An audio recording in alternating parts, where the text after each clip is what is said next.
Good morning everyone. So previous class we discussed about what is an incidence matrix and how do we write an incidence matrix. So let me just revise once again. In order to write an incidence matrix, we know that we need to first identify the total number of nodes which are present in the network. After that we have to identify the total number of branches in the network. Then for a given network, we have to plot the graph. So after plotting the graph, that too we are going to plot a oriented graph which will be representing all the branch currents. So for writing this incidence matrix and to mark the nodes and the branches also, as per our convention, we are using that if the nodes are represented with numbers, then branches are represented with alphabets. So the same concept we have followed here, and in order to write the incidence matrix, you need to prepare a matrix here where the extreme left hand side we have to mention the nodes and to the right hand side we have to write the number of branches. Then we need to fill the incidence matrix with three conditions. First one is 0, -1, +1. So 0 we put provided if that branch is not associated with a node. So we will simply fill that with 0. Then if the current is entering the node, then normally we put -1, and if the current is leaving the node, then we are writing it as +1. Based on that concept, we need to fill the incidence matrix. So after filling the incidence matrix, we need to just check whether it is correct or not. In order to cross check that, always we have to check that the sum of the column elements in incidence matrix is always equal to 8. So these are the things that we have discussed in the previous class. Now let us learn one more type of concept which is related with an incidence matrix. That is, till now we have seen that if a network is given to us, we know how to write an incidence matrix. Now we have to go it in a reverse way. Now sometimes incidence matrix will be given to us and we need to draw the graph. Okay, so how to draw the graph from an incidence matrix? So in order to understand that, let us take an example. So for the incidence matrix shown in the below figure, we need to now draw the graph. So this is the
draw the node.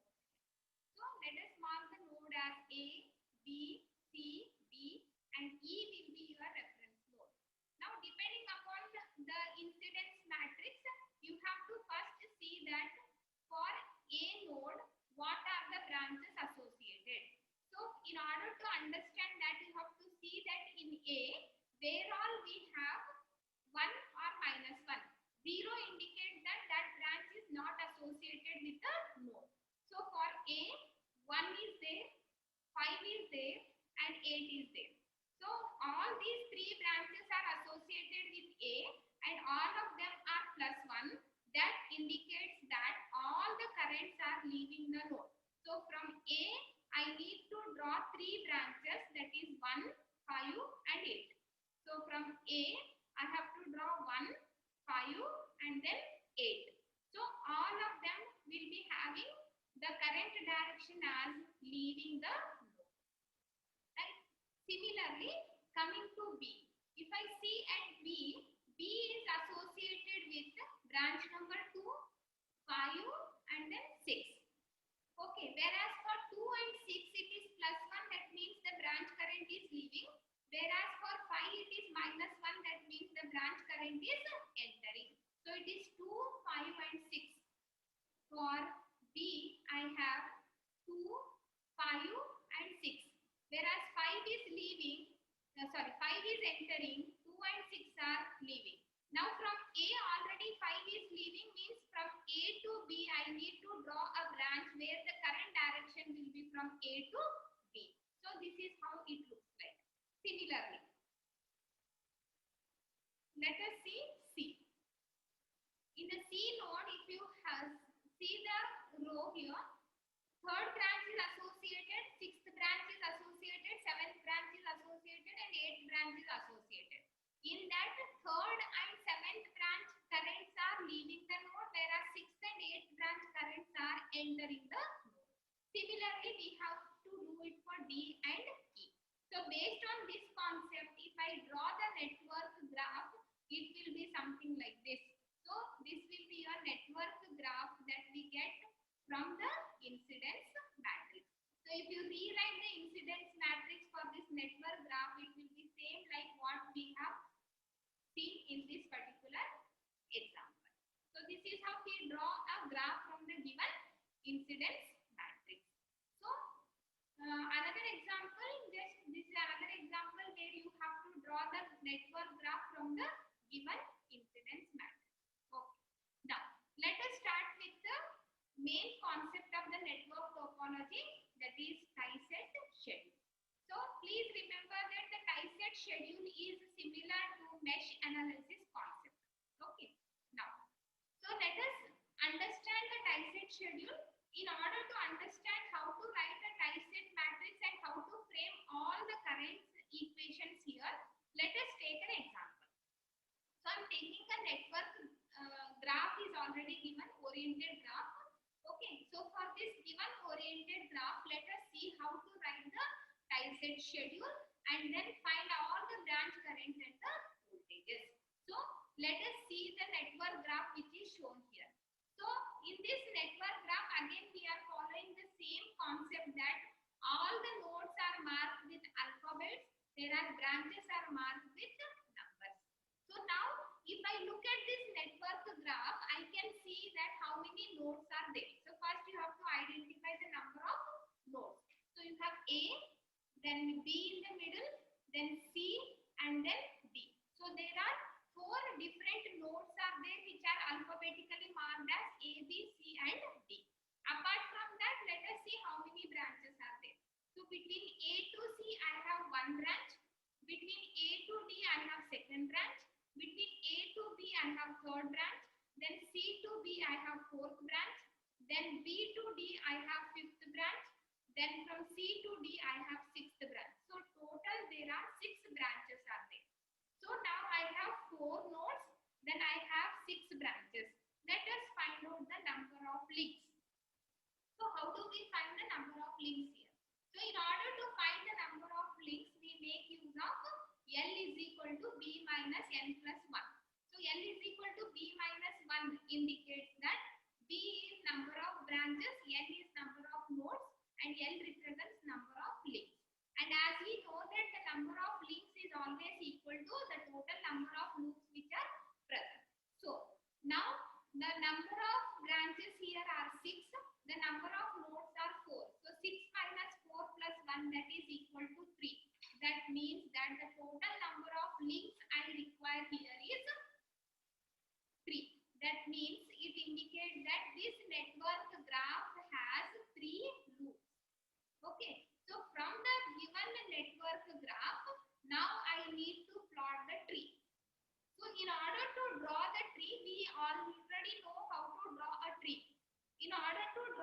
3, what you have to do is any closed loop has to be made it open. So I have to remove this 1, then I have to remove this 2, then I have to remove that 3. So if I remove 1, 2 and 3, then all the loops will become open loop. Then replacing this 1, 2 and 3 with the links. As we know that the links are always represented with a dotted line. So redrawing the tree, that we call it as a tree. So with links. So here you can see here branch number 1, 2 and 3 are represented with links, whereas 4, 5, 6 are represented with a solid line. So you have to always make sure that in every loop there should be only one link. If there are 2 links also we can solve it, but it will be a little bit confusing for understanding. Okay. So every loop has one link which is represented with a dotted line. Now what I have to do is there are 3 loops. Now I need to assume the loop currents. Okay. So in order to assume the loop currents, please listen carefully. In order to assume the loop currents, already branch currents are shown in the network graph. So don't worry about the branch currents and link currents, already it is being shown here. Now in order to understand the loop currents, please remember that the direction of the loop current should be same as the direction of the link current. So you have to assume the loop current direction in accordance with the link which is present in that loop. So based on that, if I see the first link, it is moving upward, so I have to assume the loop current in the same direction, and let us name the loop currents as X, Y, Z. So I have 3 loops. I have assumed 3 loop current. This is 1. Similarly, for the second loop, we have to assume according to the direction of 2. Similarly, the third loop, you have to assume the direction along with the third link current. So let us name these link currents, loop currents as X, Y, and Z. Now, this is how you have to follow the steps in order to write the tie-set schedule.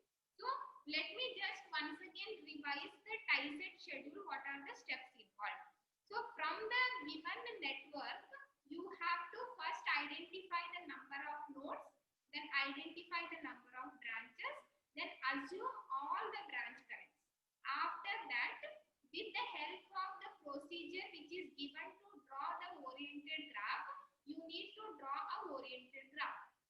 In order to draw oriented graph, we already know that all the elements in the circuit, that is resistor, inductor and capacitor, has to be replaced with a line. Voltage source is short circuited and current source is open circuited. With that concept, we draw the oriented graph. After drawing the oriented graph, you have to calculate the total number of links required in this.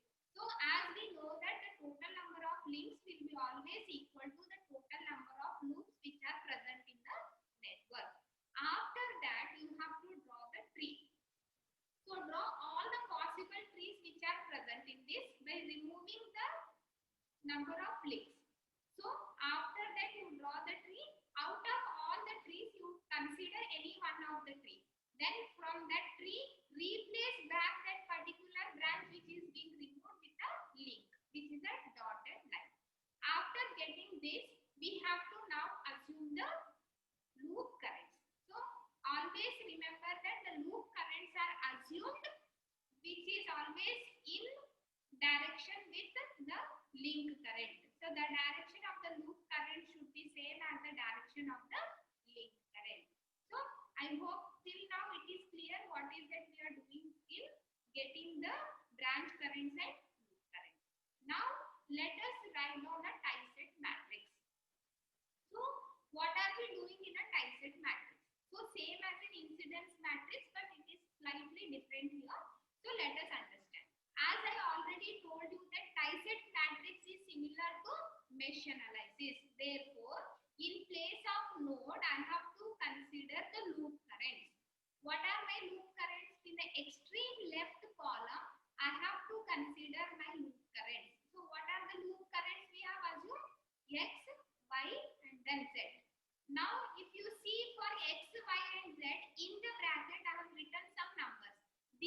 numbers indicate that what are the branches are associated with your loop current. So let us go back to the previous diagram.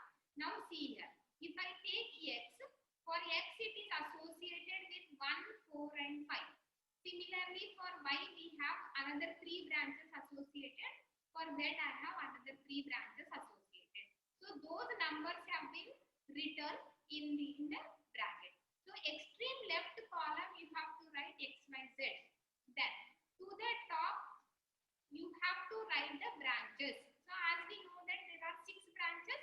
So you write I1, 2, 3, 4, 5 and 6. Now for our understanding purpose, I am writing the branch currents and branch voltages here. It's not I1 by V1. It is just to represent that the first branch has I1 as a branch current and V1 as a branch voltage. It's not I1 by V1, don't get confused. It is only for our understanding that your first branch has I1 as a branch current and V1 as a branch voltage. Similarly for 2 it is I2 V2, for 3 it is I3 V3, for 4 it is I4 V4, for 5 it is I5 V5 and for 6 it is I6 and V6. Okay. Now how do we fill the typeset matrix? Now in order to fill the typeset matrix, let us understand. Again we have 3 conditions to be filled here. First one is 0, minus 1, then plus 1. Okay. Now let us see the first row how to fill it. So first row is associated with X. Now X has 1, 4, 5. That means for X these are the branches which are associated. That means the remaining branches are not a part of this loop. So 2, 3 and 6 will become 0. So you have to simply put 2, 3 and 6 with 0. Now similarly let us see the Y. Y is associated with 2, 5, 6. That means 1, 3 and then 4 will become 0. Similarly for Z we have 3, 4, 6. That means 1, 2 and 5 will become 0. Now let us see how to fill the remaining with plus 1 and minus 1. Now what you have to do here is for 1, 4 and 5 and X, you have to see the diagram. So in the diagram, you have to check that if the direction of this branch current and this loop current, if it is in the same direction, then you have to write plus 1. If they are in the opposite direction, you have to write minus 1. I hope it is clear to everyone that if the direction of the branch current and the direction of the loop current are in the same direction, then you have to fill that with plus 1. Otherwise, you have to write with minus 1. Now, let us see the first case of X. X and 1 are in the same direction, so we have to write plus 1. Whereas X and 4 are in the same direction, so you write plus 1. But X and 5 are in the opposite direction, so you have to write minus 1. Let us see here. So 1 is plus 1, 4 is plus 1, 5 is minus 1. In the same way, we have to fill the remaining 2 rows for Y and Z.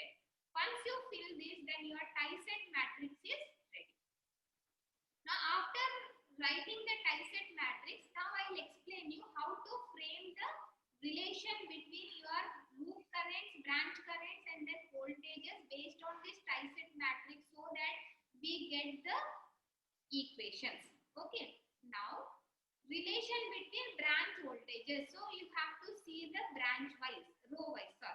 So first row you have to consider. Now I have 3 rows. That means I will be getting 3 equations here. Now you have to see the first row.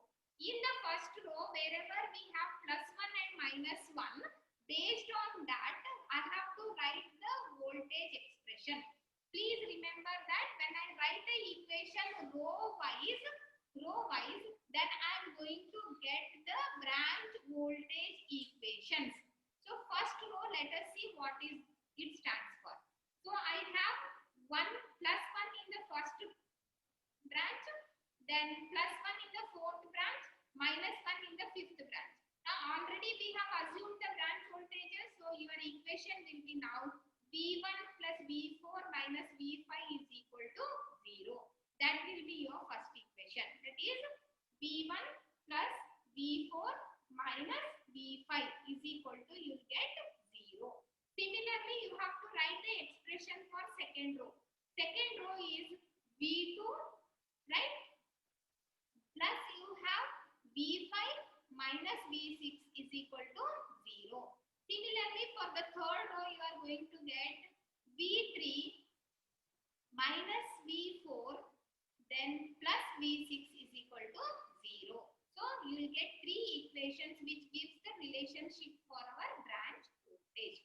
Now, according to Ohm's law, we know that the voltage can be written as I into R. So based on that concept, now I am going to write all the branch voltages in terms of current and resistance. So V1 is given by I1 R1, V2 is given by I2 R2, V3 is given as I3 R3, V4 is given as I4 R4, V5 is given as I5 R5, then V6 is written as I6 into R6. Let us name all these branch voltages as equation number 4. Now after this, let us see here. See, if I see equation 1, 2 and 3, since these three equations cannot be solved because the number of unknowns are 6 here.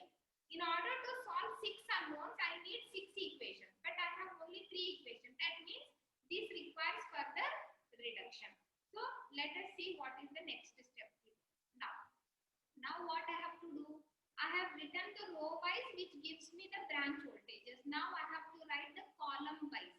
When I write the equation column wise, I have 6 columns here, so I will be getting 6 equations. But what is the relation I get from the branches? When I write the expression using columns, I will be framing the relation between my branch currents and loop currents. What are my branch currents? My branch currents are from I1 to I6. And what are my loop currents? My loop currents are from X to Z. That is X, Y and Z. So when I write the expression column wise, I am going to frame the relation between my branch currents and loop currents. Now let us see how to write the equation. So first one, if I see the first column, will give me the expression for I1. Now I1 is equal to, you have to see that in this column, wherever I have plus 1 and minus 1, because 0 indicates it does not exist. So plus 1 and minus 1 I have to check. So for first column, it is plus 1 only for X. That means I have to write I1 is equal to X. Similarly, for the second column, if I see, it will give me the equation for I2. That means where the 1 is associated with Y, so it is plus that 2. So I2 will become equal to Y. So same is the condition for I3. I3 is equal to, I get Z. Next, coming to the fourth column, you have plus 1 and minus 1. So I4 will be equal to X minus Y. I5 will be equal to minus X plus Y. Then I6 will be equal to minus Y plus Z. Like this, I am going to get 6 branch currents. That let us name it as equation number 5. So my equation 1, 2 and 3 are the branch voltage equations. My fourth equation represents the branch voltages. Then my fifth equation represents the relation between the branch currents and branch voltages. After this, what will I do now? So now substitute equation 4 in equation 1, 2 and 3. That means you have to now substitute the branch voltages. So V1 can be written as I1 R1, V4 can be written as I4 R4, V5 can be written as I5 R5. So call this as equation number 6. Similarly, you have to replace equation 2 by substituting equation 4. So here you are going to get the 7th equation. Similarly, you are going to get 8th equation. That means what I am doing? I am just substituting this V1 to V6 in equation 1, 2 and 3. Then I am going to get the new 3 expressions which we name it as equation number 6, equation number 7 and then equation number 8. So these are the 3 expressions I get. Now again, if you look at equation number 6, 7 and 8, the total number of unknowns are 6 because I don't know I1, I don't know I2, I3, I4, I5 and 6. I don't know any one of them. So there are 6 unknowns, but I have only 3 equations which you solve. So further what I have to do now is I have to now substitute equation 5 in equation 7, 8, 6, 7 and 8. What is my equation 5? My equation 5 are relationship between the branch currents and the loop currents. You know what is I1, what is I4, what is I5 in terms of X, Y and Z. Substitute, simplify them, you will be getting a new equation. Let us rename it as 9. Similarly, you substitute in 7, you will get one more equation after simplification. Then you substitute in 8, simplify, you will get another equation. So total I am going to get 3 equations. Now what are my new equations? My new equations are 9, 10 and 11. Now if you look at 9, the number of unknowns are X, Y and Z. Right? In 10 my unknowns are X, Y and Z. And in 11 also my unknowns are X, Y and Z. That means the total number of unknowns in 9, 10 and 11 are only 3. That is X, Y and Z. So if you solve 9, 10 and 11, you will be able to solve the equations to get the loop currents. Once you get the loop currents, substitute all the loop currents in equation number 5. You will get all the branch currents. After calculating all the branch currents from equation 5, substitute them in equation 4, you will be getting all the branch voltages. So this is how we use a tie-set schedule in order to solve the network. And if you look at the simplicity of the tie-set schedule here is, irrespective of KCL, KVL equations, writing node analysis, mesh analysis, superposition theorem, we did not apply any concept here. We have written a tie-set matrix. From that we could able to frame the relation, and from that we could able to simplify our equation, and then finally we are able to calculate the branch currents, node branch voltages and then loop currents. After finding all of them, if it is required further, you can even calculate the power delivered by each resistor also. So compared to all the methods which we have discussed till now, this tie-set matrix is very simple because you don't have to worry about the loop equation, mesh equations, KCL, KVL, whether current is entering the node, leaving the node. So from the graph itself, simply you could able to frame the relation between your branch currents and branch voltages. So this is about a tie-set schedule. So based on tie-set schedule, we will solve few more examples in the next